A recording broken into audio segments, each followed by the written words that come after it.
What is up, guys? We are at SEMA 2023. It's a big week for drift games because we're here for pleasure, but we're also here for business. We got a lot of secrets that we have to unveil for 2024. We might let a couple of hints go in the next couple of videos, but for now, let's go check out the show.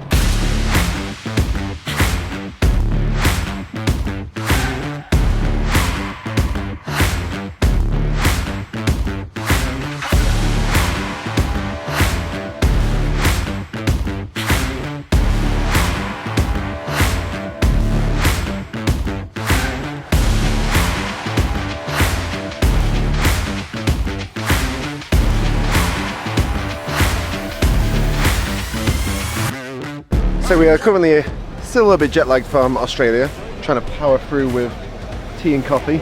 Yeah, we've had a bit of traveling in the last couple of weeks, but this is an amazing show. It is just so vast, so big, it's really hard to see it all. But what we're going to do is what we usually do, is we're going to find the interesting things that we like and that relate to us, and hopefully to you guys, and show them to you.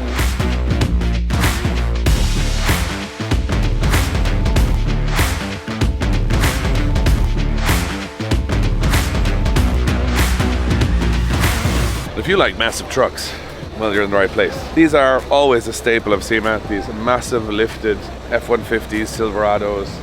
They're just a thing, and they just get big. Look at the size of this one. I don't think it's by any coincidence that they've just gone in size order and we've landed at the tallest. Door handle is higher than my head. And this is a lifted truck, it's quite high. This one is ridiculous. The RSJ beams they got to put in here just to put it all together. That's the largest airbag in a suspension setup I've ever seen. Look at that. It's under pressure, I'd say. It's wild. Like the wheel is, what size is this tire? Take a guess at what size of a wheel that is, Josh. 30 inch? 30-inch wheel. Did I guess it? You guessed it absolutely spot on. This is like a limo lifted truck. 6 doors, TVs, screen. You know what? This might not be to everybody's taste, right? And everyone might think these are stupid. But I guess if you look at everything that's super low or super high or super powerful or whatever, it's all about building things to the extreme. So even though it's not our taste, it's somebody's taste, and I'm kind of all for it because that's what this show is all about, taking cars, trucks to the extreme. In the distance, I believe I see one of my favorite internet builds that you've already seen already. I saw this in the flesh at Formula Drift 3 weeks ago, and I was blown away. Now it's got a livery on it. It looks very nice. So this has two K24s, so it has one here and one in the rear, and it has a hotich kind of halfway in the car. Yeah. So this is for some sort of fifth wheel thing, I assume. Trailer. I just don't understand. It's got two engines then. Does it have both gearboxes synced up to the same cog? Or yeah, it's got a front linkage and a back linkage. Yeah, so when you go into first, it pulls one gear forward and one gear back, and both of them engage the same gear. There's a lot going on here, but there's a lot of engineering there. But the thing that I love, it looks like they've almost just chopped the chassis away at the rear and just built it up tubes and kind of put like a wide arch about the fender. But I think it works. I think it's good. So that's where it usually be, and the wheel is pretty much out of the front arch. I would say it's the whole wheel, which is a big wheel, is completely outside the entire original arch of the car, which is wild. Craig Coleman was here. If Craig Coleman was here now, he would be upset that it has a flat tire. But not a Pandem kit. This is a homemade kit by the looks of things. It's very It's made out of metal. Yeah, it's very right-angle-y, but very, very cool. I'm not sure what's going on in the back here. Is this? I'm guessing it's a hydraulic system with the amount of batteries here. And I'm not sure what that is. But it looks cool. It is absolutely lame frame. And then if you like that, but you want a bit more of a camper style. I'm not gonna lie, Dave. This could be van of the show for me. It's the only van I've seen. Maybe the only van, but it is. I love these things. I think they just look so lovable, I'm gonna say. Well, it's everything you'd want. Small, stupid, slow, but cool. A little like myself. A little bit like yourself, to be fair. That's very cool. I like that. And then we've got the Batmobile if he drives a Ferrari. Actually, sorry, Corvette. Oh, I actually did it. This is, oh no. You got done. You thought it was a Ferrari. There you go, Josh. Nice Corvette for you. Yeah, another lovely Corvette. They're not going to get me this time. What's this thing? Oh, it is a pickup truck. This is one of the Datsun ones. Datsun Sunny. It's got a coast cab front. The bed is strange, but the most aggressive turbo fans I have ever seen, I think. And they look custom, riveted carbon fibre there. Like a little bubble. No idea what's going on there. I like it, but I have no idea.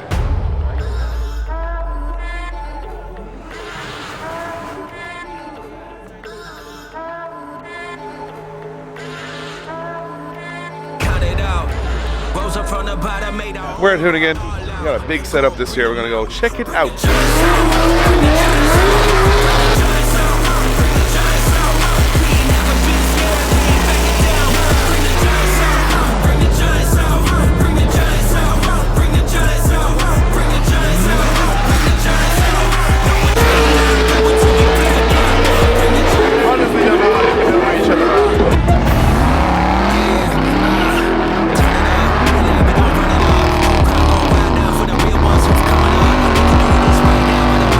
Like a magic trick.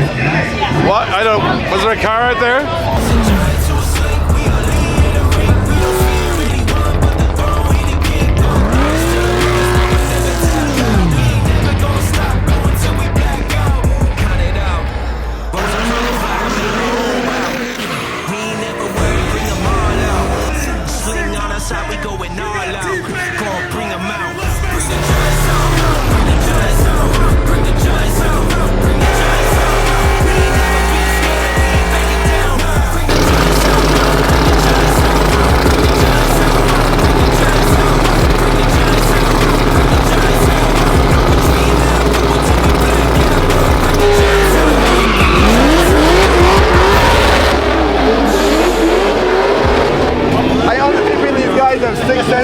Driving into each other. Like, that was half an hour with no visibility and they still didn't hit each other. That was impressive. Ben Hobson, you are a beast. I think if me and you went in there full visibility, we're still crashing into each other. Oh, if me and you went in there, we just crashed into each other before we got the first time clutch kick in.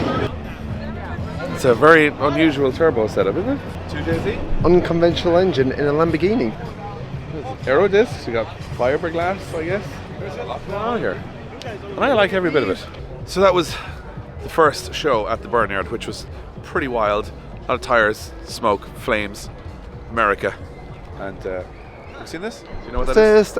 Stand next to this because I reckon this is waist high. It's actually lower. It's like a pocket car. What is it? It's got like a Porsche light. It's awesome. Do you know what this is? Yeah. There you go. Imagine we were just randomly filming and we didn't know what it was, and the guy who probably knows Have you not heard of the half 11 from Oil Statement? No. Okay, so it's quite special in the sense of they had a whole story that they did whilst they were, before they launched this car. So they would do a lot of renders and tease basically this futuristic kind of Porsche styled hot rod, essentially. And they'd put it through different times, different years, different eras, which was insane. But as I understand it, this is essentially a prototype to something a lot bigger. In how or what sense, I don't know, but I've loved this thing from the very beginning because of how wild it is. Can I just say, so Dave stood next to this. Okay, can you please Do you think you can fit in this car? just I'm pretty sure. Stand next to this car. That's a pretty small car. Pretty low. Yeah. That is like one step away. I don't think that fit. I think that's a shoe to one of us. It is, yeah. I'm sure you're having a fun time here because you have cars here this weekend. I have some, but this year is also more working with brands and just enjoying the show. Chilling. As opposed to Stressing. oh no, there's 8 cars to worry about, which was last year, but more preparing for next year, which is going to be Which we can't say anything crazy. about, but if you know this guy, it's going to be more madness, more wildness. yeah, because we have what we discussed about as well. Wink, wink. I was not supposed to say anything, but we might be working on something. You didn't hear it here first, and we would never say it publicly this early. Never. At what point does it become a monster truck? This is not fitting in a multi-story. I'm just going to tell you, it's not going to fit in a multi-story car park. And I don't know how you'd see what's in front of you because you need some cameras. I don't know about. How do you even get into it? I hope there's a big elaborate step that comes down, otherwise you need to bring your own step ladder somewhere. There is no step that comes down, so how do you get into this? Work on your climbing, I guess. It's kind of like a climbing frame under there with all the holes. Look at this for a spacer, for a hub.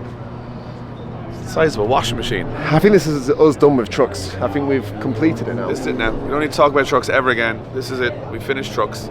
Big as it gets, stupid as it gets. The wheels aren't even facing the same direction. Completed. Trucks, over.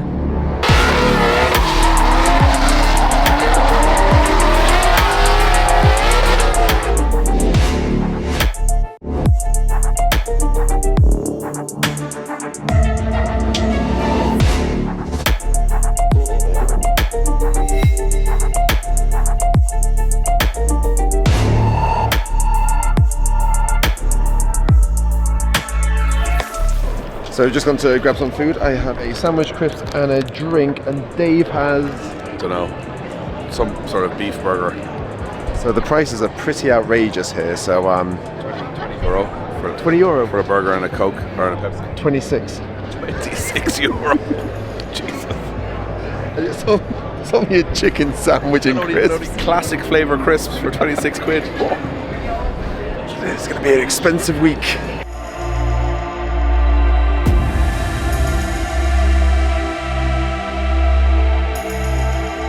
So we're here with Tim. Tim, this built, wow, must be probably my favourite car of the show so far, which I don't even know how to explain this to people at home. You built a DeLorean with a body kit bar, our friend Kaiser who designed it, and then you put an LS in it. I did. And that's a real thing that exists now in the world. That happened, yeah. Where did you start? Did you have a DeLorean? Did you get a DeLorean? Believe it or not, I bought this car as a bucket list to just own a DeLorean. And then a bunch of friends of mine scumbagged me into building this. And then once I was introduced to Kaiser, he came up with a rendering. Then I was like, okay, well, we'll have to figure it out. We have to figure out how to get this done. Built and created by my buddy Tyler from Fortune Auto Design. So he took Kaiser's rendering. We 3D scanned the car, and he completely 3D printed this body kit that you see. Wow. So this is all 3D printed with fiberglass backing. And then we brought the wheels in a little bit because before it was way wider, and then just refined a little bit. My buddy Steve from Skeptic Innovations made these cool headlights. I was just about to mention the headlights. So the buckets are 3D printed. These are Lexan, and then they're all LED backlit. So the LED light comes through there. And so these are white on the parking light, and then they'll sequence in amber when you turn the blinker. They just sequence back and forth. Same with the tail lights. From the future. Yeah. So we got a full air ride management system up here. It's kind of the only way to be able to get it to sit where I want when it's parked, and be able to still drive it. The flat black versus the aluminum, as you guys have said. Yeah. Because these cars were never painted; they were just aluminum. This one was actually red when I bought it. Really? Yeah. So back in the 80s, this was a hard sell, whereas nowadays raw metal and raw materials are awesome. So a lot of the dealerships would paint them red, black, or white to be able to just try to get rid of the cars after they went out of business from John's little incident. Sold a lot of cocaine to the FBI. Not sugarcoating that. Not sugarcoating. Poor choice of words with the sugar too, but it doesn't matter. We're getting back to the car. And this is all phenomenal, but this is the bit where the DeLorean was a bit, let's say, weak. Yeah. Very low powered engine, not that impressive, and now you've changed all that. So this is F40 inspired. I love the F40, can never afford it. So the original louvers were all black, so we just scalloped them out, put the Lexan in so you can see all the business underneath the rear deck lid. And it's just a standard 5.3 LS, individual throttle bodies with custom one-off plenums, with long tube headers, Garrett G30 mirror image turbos down low. With so this is the coolest thing. Let's all go down here. There's more, because it looks more to look. So I came up with this to be able to hide the underdrive pulley. So a lot of DeLoreans are getting LS swap nowadays, and what they'll do is they'll put the oil pan and the underdrive pulley, and it just hangs down below the car, and it looks horrible. So I did a rear sump pan, completely rebuilt the K-member so I can tuck the engine back and low, and then did all this vibrant titanium in order to hide it. It's funny because you don't see it instantly, and then when you notice that there's turbos and literally at the edge of each corner, it's probably the coolest thing in the car because they're so exposed. It's so cool there. Yeah. You wouldn't want to hit a big bump now. You might lose. That's what everyone says. You might lose boost pressure. But that's what everyone says. But air-cooled Porsches do it all the time. They put the turbos out back. That's the point. When I'm aired up, I'm about 5 inches off the ground, and it runs fine down the road. It's amazing. This is such a cool car, Tim. Appreciate it. Never change. Thanks for coming Keep by. doing things like this and keep inspiring because I always thought these were the coolest car, but then they had this big list of accept, They do.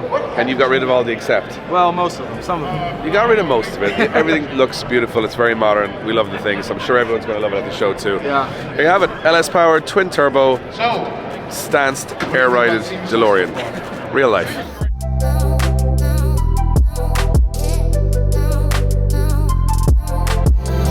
This is quite cool. So this is actually a full, accurate replica of the car Paul Walker drove in the first Fast and Furious. Every single part has been sourced that was originally on the car, so that's quite cool, right? So it's as close as you're going to get, but for a modern build. It's not one of the screen cars, it's one that was built recently. So very cool to see someone having to use old technology to try and make something from the past, which is obviously very difficult to find all of these parts, but it's quite cool. It's a car that inspired a lot of car culture, so it's cool that people are building replicas of them. Like they're building replicas of like the old Bullet Mustangs or Eleanor from Gone in 60 Seconds. This car is now that iconic that people are actually building them from scratch as full replicas. Must be, I would say, the most iconic Supra in the world. Oh, for sure. I would say no one's going to question that. This is definitely the most famous Supra at this stage in the world. So that was day one of SEMA.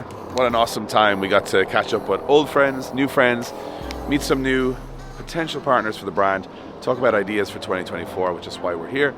And we got to see a lot of cool cars and some burning rubber at the Hoonigans. But now my voice from trying to talk over all those cars is dead. The time zones are catching up on me and Josh. We're going to head back to the hotel and we're going to try and get some sleep. So we got to the room and instead of going to sleep because we were tired, Which we are. We're still very tired, no denying that. We got invited to an after party and Here we are. We're somewhat formal. We did a lot of talking, a lot of walking, a lot of filming. We've got very little energy. But, we're gonna do some more walking and talking. I feel more walking and talking, but with some alcohol might save the day. Also got my shit shirt, Flamingos. You got your fashionable shirt. Also, it's all fast. Shout out to Nico Diaz. Even when I'm dressy, I'm keeping it automotive. I just love Flamingos. Yeah. Oh, see how long this lasts. Dave, why are you going for this side? Why are you going for the tight gap?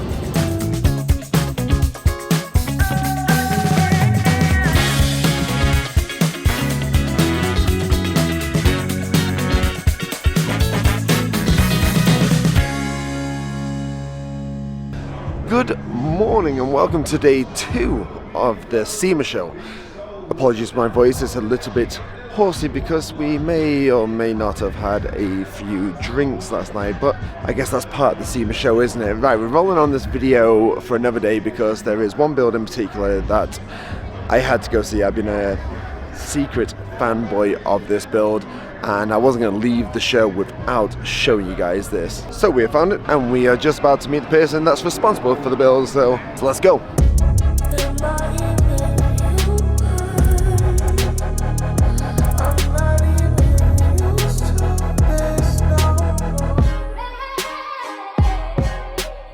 Right, so I'm down here with TJ and Dylan. What's going on, brother? TJ here.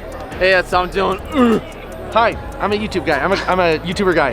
What's up? Hey. Wow, okay, we're there now. That was our impersonation of each other.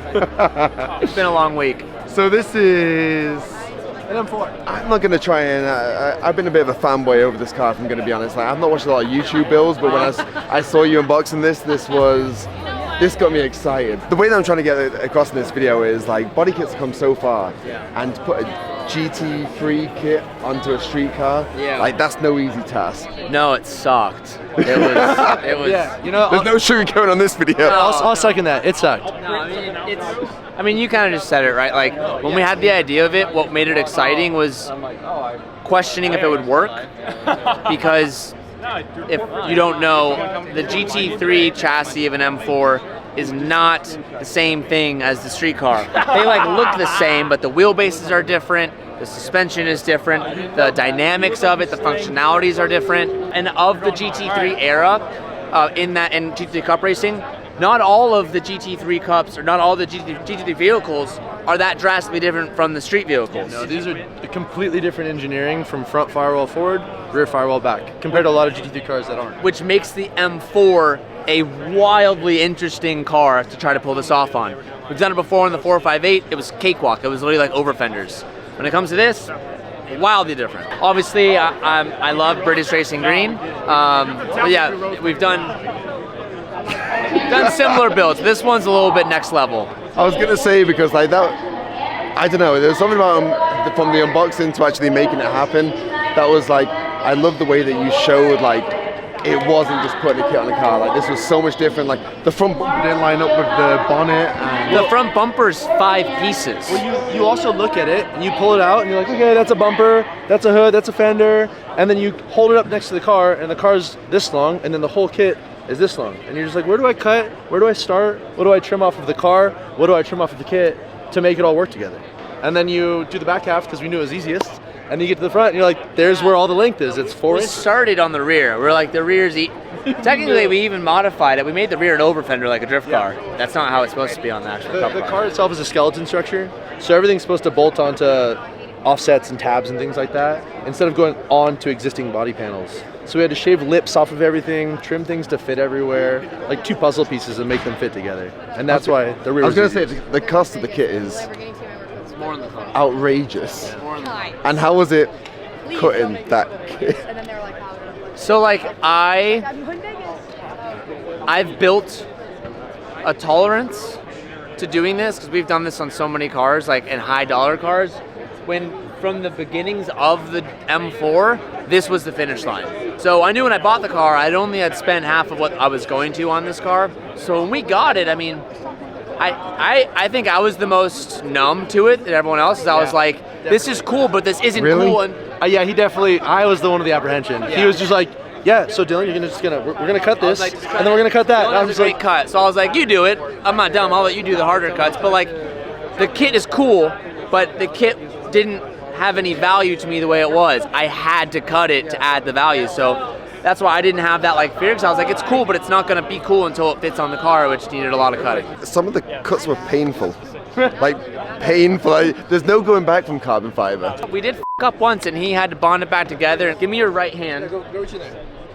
Give me your right hand, and we'll go right. You feel that ridge? That ridge was connecting that to that, because this was cut into 2 separate pieces, and that's 1 piece. And literally, it was bonded back together with more resin and carbon fiber, and then like, I don't know if you used like a popsicle stick. No, I used a piece of the kit that I cut up previously with that's what an it L was. on it to make a brace that went from the top to the bottom. Yeah. So I recycled some of the kit. You know what I love so much is like, I love the fact that you showed all this from start to finish, because like a lot of times you see these SEMA builds and it's like, oh, this is how much the kit costs, this is how the car looks. But like, I like the way that you showed in and out how that you guys did it, and it's like, it's a credit to you, it's a credit to you guys that you did it in the garage, all in the house. Yeah. And I think that's what made it. Yeah, I mean, I think that's really cool too, because one thing that we really tried to work on as a team when we were filming this was like, really want to show everything. I think normally, on normal upload schedule, we upload like 3 times a week.